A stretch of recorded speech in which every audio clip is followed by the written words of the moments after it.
제가 아까 전에 그 책을 쓰고 있다고 했는데, 제가 쓰고 있는 책이 대한민국 언론에 대한 이야기입니다. 예. 언론이 어떤 짓을 했는지를 기록으로 남기는 작업을 하고 있는데요. 뭐 언론 얘기는 제가 또 귀에 대해서 또 따로 하고요. 그 여론조사 아까 말씀드렸는데, 지금 사실 그 안철수 붕어한 그 부분은 앞으로 변수가 굉장히 많습니다. 아까 홍준표 지사 이제 봉인 해제된다는 말씀드렸는데, 정작 중요한 거는 그런 외부 변수가 아니고요. 국민의당 내부입니다. 안철수 후보 소속당이 국민의당이잖아요. 근데 거기 지금 내무반에 수류탄이 떨어졌어요. 그 수류탄이 뭐냐면 사드 찬성으로 당론을 변경하겠다는 거예요. 여러분 뭐 기사 봐서 다 아시겠지만 국민의당은 작년 7월에 이미 사드 반대를 당론으로 해가지고 그거 우리 사드 반대야 해가지고 민주당을 막 공격하고 있었어요. 민주당은 전략적 모호성, 그러니까 찬성 반대를 명확하게 밝히지 않는 거죠. 그러니까 백지 상태로 남겨두고 계속 뭐 미국, 중국, 일본 주변 국가들과의 협상 여지를 남겨놓은 거죠. 찬성, 반대 어느 쪽 하나를 해버리면 협상 여지가 없어지니까. 근데 국민의당은 사드 반대했죠. 그런데 그 당론을 지금 변경하겠다는 거죠. 근데 국민의당은 그동안 호남을 기반으로 이제 당이 만들어졌잖아요. 그래서 걸핏하면 이제 김대중 대통령 정신 계승 그래요. 계승할 수 있으면 계승하라고 해요. 근데 김대중 정신 계승의 핵심적인 가치가 바로 한반도 평화입니다. 그 대표적인 상징이 개성공단 아니에요. 근데 지금 박근혜 정권이 개성공단 폐쇄한 거 아닙니까? 근데 안철수는 그 개성공단 폐쇄한 거를 재개하지 않겠다는 거예요. 그게 김대중 정신 계승하는 정당인가요? 국민의당이 김대중 정신 계승하는 정당 맞아요? 사드 찬성하는 게 김대중 정신 계승하는 거예요? 지금 안철수 후보는 국민의당의 존재 기반 자체에다가 지금 폭탄을 던져놓은 거예요. 국민의당이 여기에 대해서 어떻게 하는지는 정말 한번 지켜보면서 평가할 필요가 있고요. 또 하나는 홍준표 지사가 이런 말을 했죠.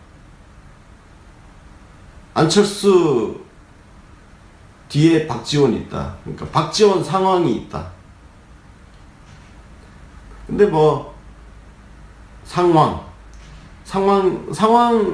볼 수 있는 게 많잖아요. 그죠? 실제로.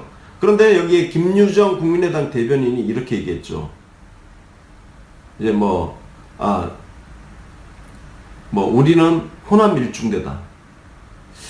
저는 홍준표 후보나 국민의당이나 정말 이렇게 노골적으로 지역을 강조하는 이런 굉장히 퇴행적인 정치 행태에 대해서 정말 국민들이 심판을 해야 된다고 생각합니다. 언제까지 이렇게 지역을 가지고 우려먹고 그 지역주의로 유권자들을 우롱을 할 건지.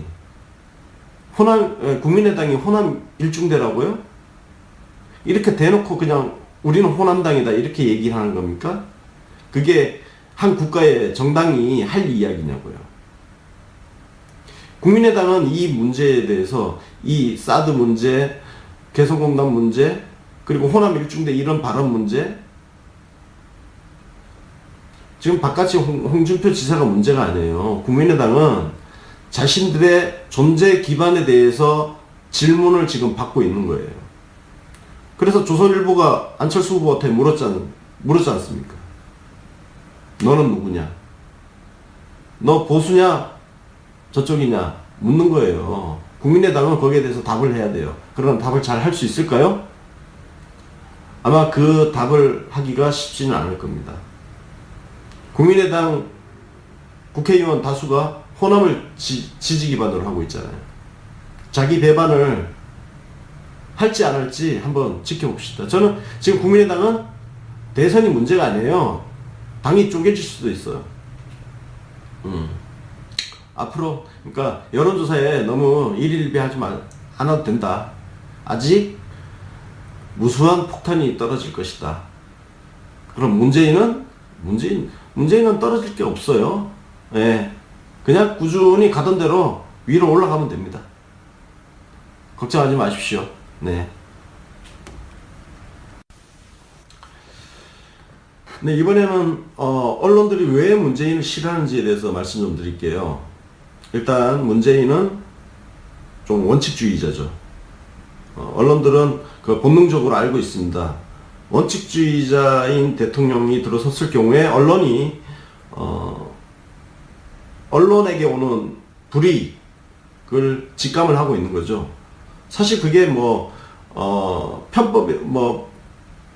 그 불이익이란 것이 원래 가져가야 할 어떤 그런 이익을 빼앗기는 그런 건 아니고, 비정상을 정상으로 되돌리는, 그런 과정에서 생기는 상대적 불이익인 거죠. 그럼 어떤 불이익이냐? 원칙주의자는 거래를 하지 않습니다. 거래란 게 뭐냐? 권원유착이죠. 권원유착. 유착이라는 것은 서로 친분관계, 인맥, 항맥, 혈맥 이용해가지고 그냥 서로 그냥 돈이 왔다 갔다 하는 그런 거래인 거죠. 문재인이 대통령이 되면 그런 거래가 아마 굉장히 타격을 입게 될 겁니다. 왜? 문재인은 헌법과 법률을 가지고 통치를 할 사람이기 때문이거든요. 그건 노무현도 마찬가지였고요. 특히 지금 대한민국 언론은 탄핵으로 쫓겨난 박근혜의 부역 세력입니다. 지난 5년간 언론들이 박근혜 정권을 얼마나 찬양을 했는지는 지나간 기사를 보면 다 알 수 있고요. 예를 들어서 개성공단 폐쇄 같은 거, 그것도 지금 최순실 작품이라는 의혹이 있지 않습니까? 통일 대박, 이런 거 찬양했던 언론들이에요. 적폐 세력의 부역자들이죠. 그러니까 적폐 청산하겠다는 문재인을 싫어할 수밖에 없습니다. 또 하나, 특히 이거는 언론사들의 그 수익 구조와 관련된 건데요. 언론사 광고 효과가 있나요? 없죠. 그래서 요즘 기업체들 같은 경우는 신문 광고는 아예 그 시안 자체를 만들지 않습니다. 아예 안 만들고 있고요. 광고를 계속 줄이고 있죠. 그래서 오히려 그 반면에 이제 실제로 광고 효과가 있는 유튜브, 페이스북, 그리고 포털 사이트, 그리고 모바일 이쪽으로 광고비를 옮기고 있죠. 그래서 그 펑크난 민간 영역에서 시장 경제가 작동해서 펑크난 그 부분을 어디서 채우느냐? 그걸 공공 분야에서 채웠습니다. 그러니까 정부 부처라든지 공기업 이런 데서 광고비를 늘렸죠.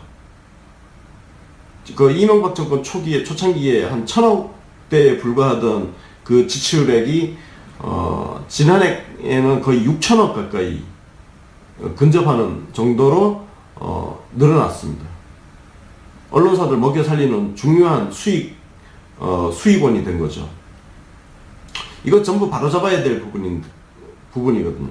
정책 홍보를 명목으로, 그리고 정책이라는 것들이 여러분들 아시겠지만 박근혜 정부 당시에 나왔던 정책들이라는 거, 그 홍보했던 정책들이라는 게 대단한 정책들이 아닙니다.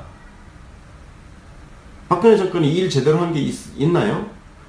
그 엉터리 같은 정책들, 통일대박, 최순실 작품, 이런 것들 정책 홍보한답시고 국민 세금 가지고 펑펑 썼어요. 그리고 언론사 배불려 줬습니다. 이런 예산 다 삭감을 해버려야죠. 그것이 시장 그 비정상을 정상화하는 거거든요. 언론사들이 그런 직감을 하고 있을 것 같아요. 예, 비정상의 정상화. 그래도 정도가 심하죠. 자, 그러니까 문재인이 대통령이 되면 거래가 힘들어질 것이다. 권한유착이 힘들어질 것이다. 이런 직감을 하고 있는 거죠. 결국은 시민의 힘이 중요합니다. 시민들이 이런 한국 사회의 구조에 대해서 공부를 하고, 권력과 언론의 관계, 재벌과 언론의 관계, 그리고 재벌과 권력과의 관계, 이 관계들을 우리가 정말 계속 들여다보면서 시민들이 가지고 행사할 수 있는 권리를 행사하고 동원할 수 있는 수단을 동원해서 싸워야 되는 거죠. 그것이 바로 적폐청산인 거죠. 그래서 문재인을 대한민국 언론들이 싫어할 수밖에 없는 근본적인 이유 다양하게 더 많습니다. 더 많은데 일단 이런 거래 관계가 안 된다는 거, 딜이 안 된다는 거, 권한유착이 힘들다는 거, 이게 대한민국 언론이 문재인을 싫어하는 이유. 그럼 안철수는 네, 여러분들이 생각하시는 그것입니다. 적폐죠. 적폐청산 해야 됩니다. 네.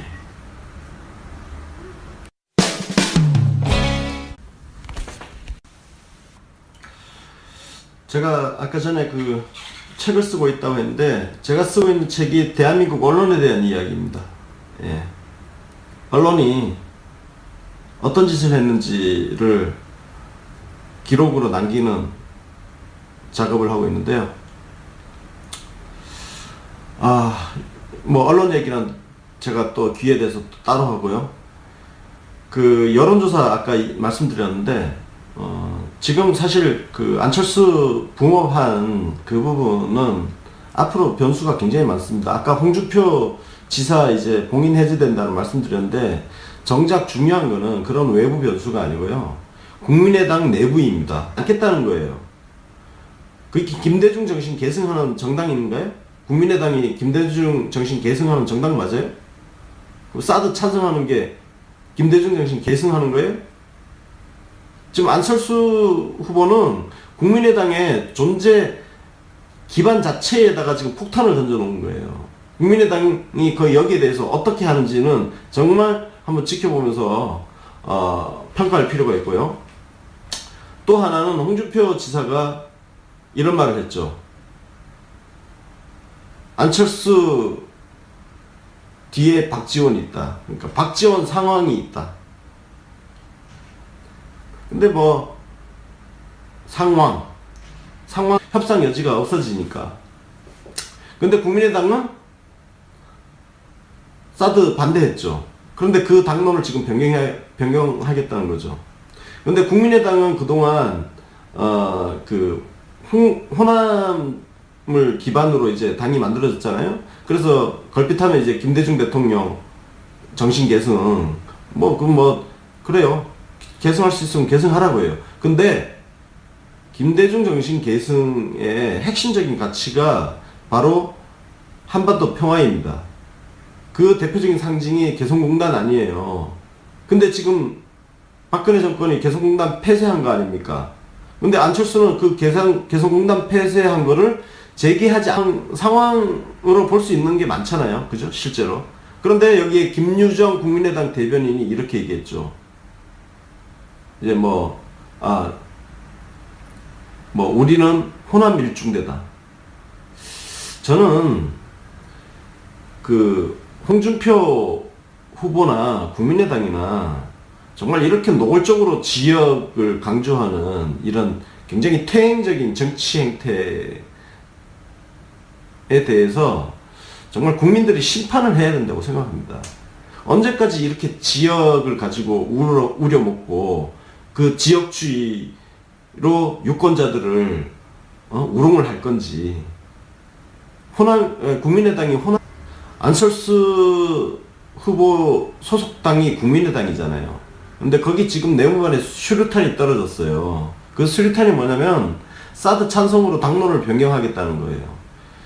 여러분 기사 봐서 다 아시겠지만 국민의당은 작년 7월에 이미 사드 반대를 당론으로 해가지고 우리 사드 반대야 해가지고 민주당을 막 공격하고 있었어요. 민주당은 전략적 모호성, 그러니까 찬성 반대를 명확하게 밝히지 않는 거죠.